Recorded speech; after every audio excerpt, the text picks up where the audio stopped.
Like many of you, I've found myself hopping from game to game trying to find what it was that made me a lifelong MMORPG addict. It's probably not the healthiest mindset, but I'm still chasing that fix. I started playing back in 1997, playing Ultima Online, and I tried pretty much everything from then until now, sometimes even finding a home for thousands of hours, but more likely a fleeting experience. The MMORPG genre has been headed down a dark path now for over a decade. The enjoyment of it. Now, I might be totally alone in a lot of what I've said here, but I feel that I truly do think the genre has changed into something I don't really recognize. It isn't the place I envisioned we would be all those years ago, when my guild in whatever game I was playing would talk about how cool it would be in the future, when we had new games released with new technology and new ideas and innovation. Maybe that's a failure on my expectations and not the genre.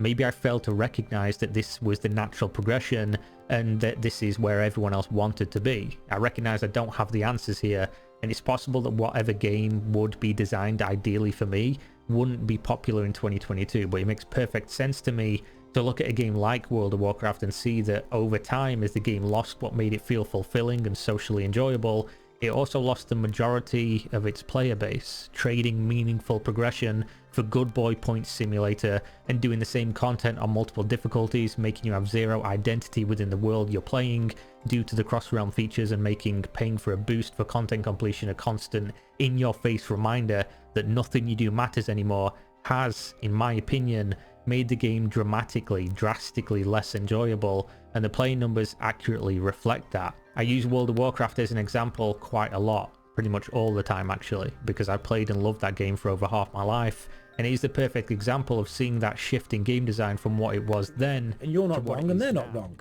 The problem with the MMO is that everyone thinks that there needs to be one MMO that everyone plays globally, and the reason this is such a prevalent attitude is for a long time there was World of Warcraft, which took over, and then before that there was EverQuest, there was Ultima Online, there was Legends of Future Past, there was the Island of Kesmai, there were these old ones, things like that. And I even made a video a while ago saying, have too many MMOs ruined it? There's Meridian 59. Have too many MMOs ruined the entire genre, because it's a genre that succeeds when one or two games are popular because it's about bringing the community together. So the more you have, the more spread out. And it's too bad we didn't have more time to do this. But I feel like the thing itself, it definitely ran its course in a good way. It was entertaining for the exact perfect amount of time. Like, it didn't go on forever. It didn't, overstay its welcome. It was entertaining, and people enjoyed it and had a lot of fun with it. And then after that, they were able to move on and do something else. You know what I mean? Didn't Reddit ban people for 16 years making the ass on a French flag? I mean, probably. Like, as I said before, these events are completely killed as soon as you have free... Oh, God. Boner. Oh, my God. Oh, my fucking God. I really like the fade to white. I think that's so fucking cool, man. And yeah, 5 years again, yeah, I think that's the best part about it. Was Slash Place the true MMO experience that we've been looking for? If you think about it, Slash Place was basically an MMO, and every community was a guild working together. Whether you were a part of the big community or a small one, it made you feel like you were a part of something important for just a few days. Sure, it was just pixels and it was all just for fun, but the same could be said about for any video game. Whether you rallied together in Twitch chat or Discord or social aspect, the event was huge and it brought everyone together for a massive online multiplayer experience. I think so. I do, actually. So I've talked about this before, is I think that people are not looking for, and this is what I was saying before, is people are not looking for a game, they are looking for an experience. And Place provided that experience because it gave people a way to get together with everybody else and to exist in a shared space and to fight over it. Yeah, that's what people are looking for. I think this is a great post. I love this post. I completely... Welcome back to the channel. I'm looking at the crowdfunding development spreadsheet for Star Citizen, where we see January, February, and March being the biggest January, February, and March in the history of this crowdfunding project. Where is this money coming from? And I'm looking at the crowdfunding. Now, as I've always said, well, I used to say it a lot more than I used to now, but I used to say back in 2015 and 16 that CIG and Star Citizen's ability to continue operations is highly dependent upon the ability of them to continue crowdfunding, and we can never rely on that, so you can never know if this project was ever going to make it or not. It could flop at any time. But as time went on, it became more and more apparent that this thing has a life of its own.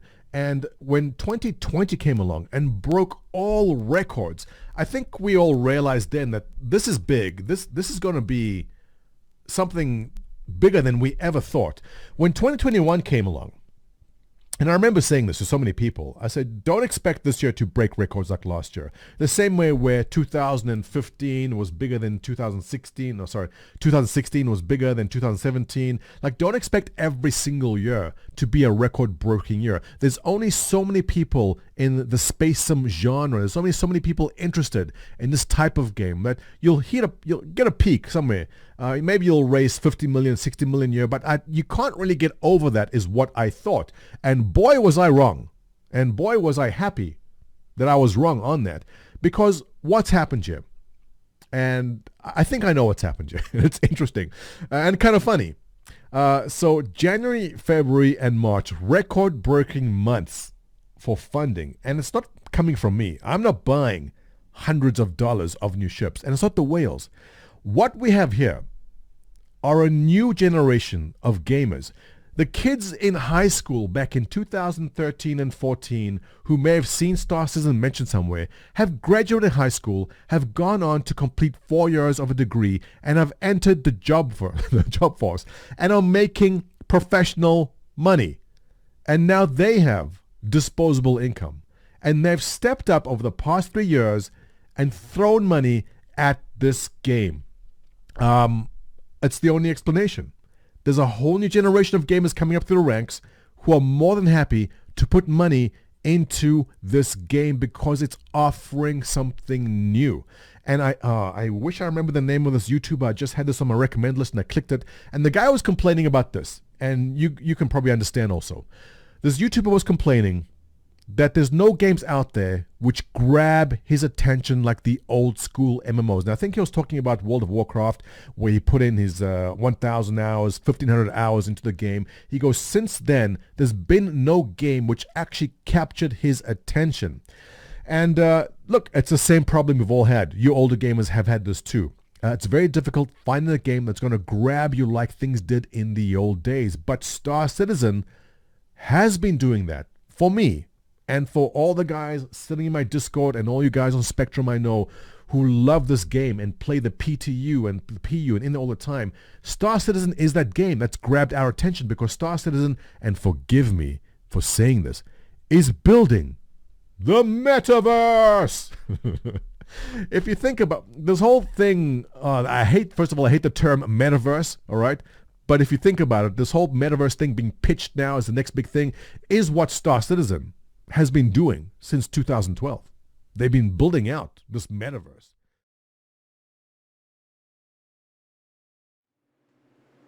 I remember it like it was just yesterday, in fact.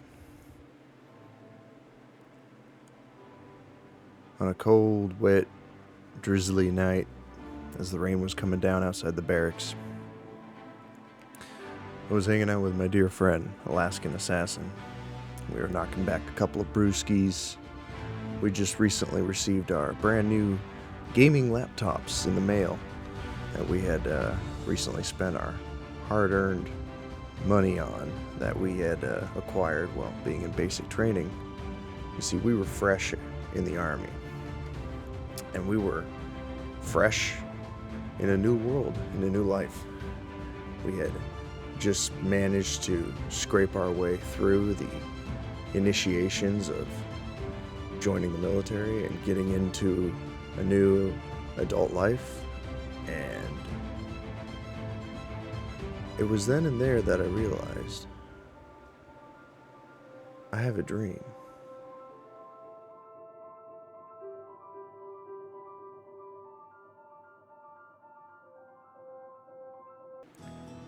I find it kind of funny, actually.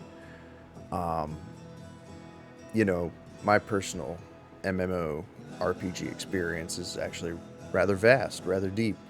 I've played quite a few MMOs in my day. I've played them extensively. I've gone very deep into the worlds, and I've impacted many, many, many, many player groups and communities with deep smoking craters that leave a lasting impact.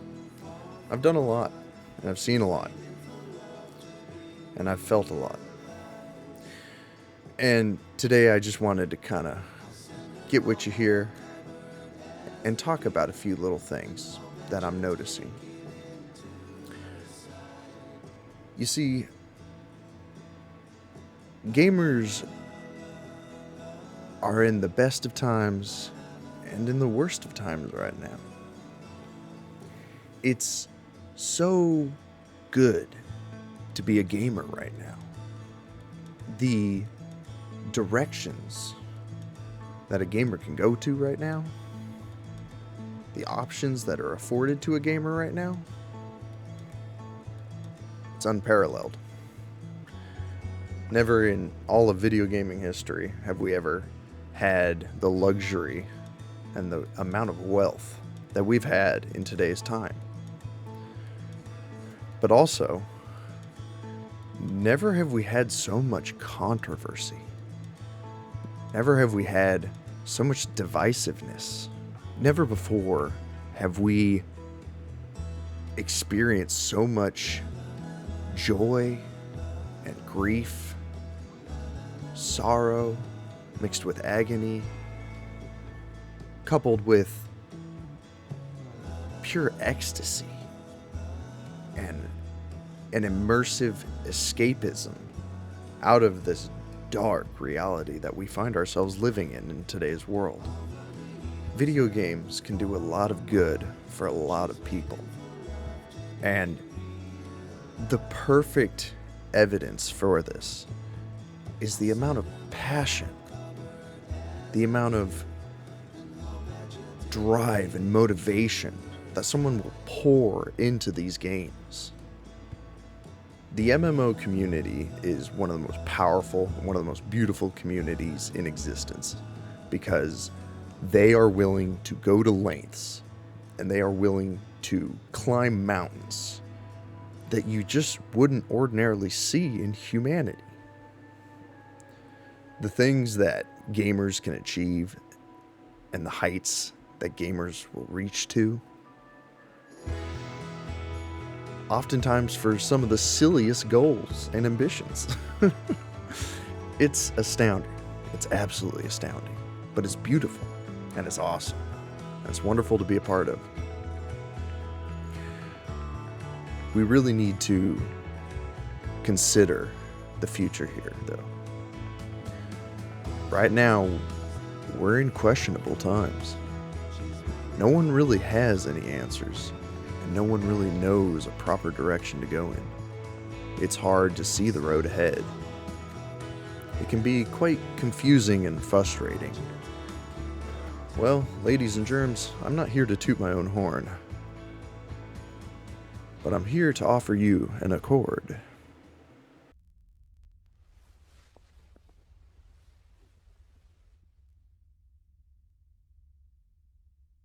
I offer you The all-new Accord with Honda Sensing. Now with standard safety features that can help you stop or stay in your... I have a dream that Star Citizen is not just another video game. Star Citizen is an event.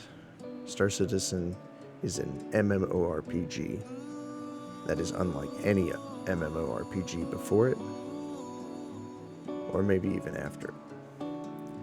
Star Citizen is going to be a game, not just for gamers, not just for hardcore passionate nerds, not just for meta min-maxing giga chads. Star Citizen is going to be an event for all.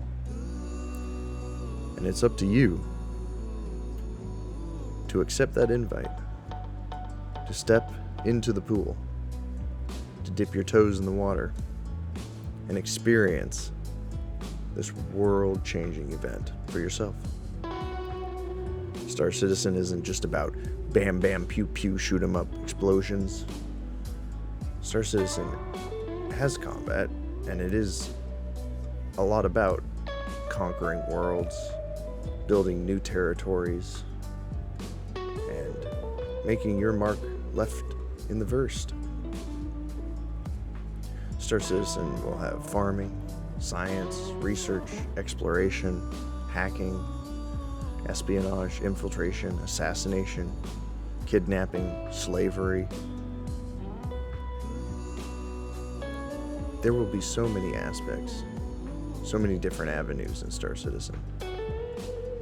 Role players, PvPers, PvEers, Care Bears, Space Dads, Opera Moms. There will be no limiting factors for this game. There will be no bar of entry, aside from a $45 paywall.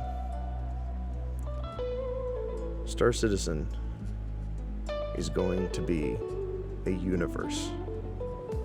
And what happens in that universe could very well shape this universe out here in real life. Already in the Alpha Project, we're seeing many, many crazy things happen. And we're seeing ambitions, goals, and dreams that have never before been even reached for in the video game industry. This project has exploded, bigger than anyone could imagine. This project's been hard at work for 10 years already. And yes, there's been a lot of pain, there's been a lot of strife, there's been a lot of controversy, and there's been a lot of trouble along the way. But there's been a lot of good. There's been a lot of passion. There's been a lot of creativity. And from here, folks, from here we only go up. We're reaching for the stars on this one. We're going past the moon, beyond. It's cheesy as all hell to say we're building a metaverse. I'm not even gonna fancy that foolish notion, especially with how nonsensical it's become in today's world.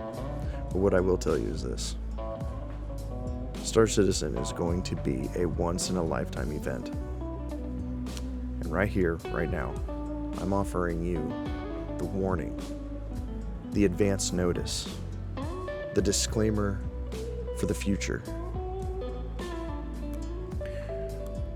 But Star Citizen's going to give you a chance. You don't have to be a hardcore gamer. You don't have to be a PC Master Race Giga Chad. You don't have to be a PvPer. You don't have to be a role player. You don't have to be a dungeon expert. You don't have to be a scientist. You don't have to be much of anything. Star Citizen's gonna have it all, folks. This world, this universe that we're building, it's gonna be open to each and every person that's willing to take the plunge. It's as simple as that. You just have to be willing to take that plunge. And even though you may not end up being the biggest or the baddest fleet admiral, you might not end up owning all the capital ships and slaying all the Vanduul. Even a simple miner, even a simple farmer, can impact this universe in ways that you just couldn't even imagine. So I encourage you to check out Star Citizen. I encourage you to look into the project. I encourage you to come join. We've got a long road to walk, and we're not out of the woods yet. And it's going to take quite a while longer and a lot more funding to get to where we want to go. But I encourage you to come join us. I encourage you to take the plunge. And I encourage you to come see if what we offer will truly scratch that itch. Till next time, Soul Sentinel.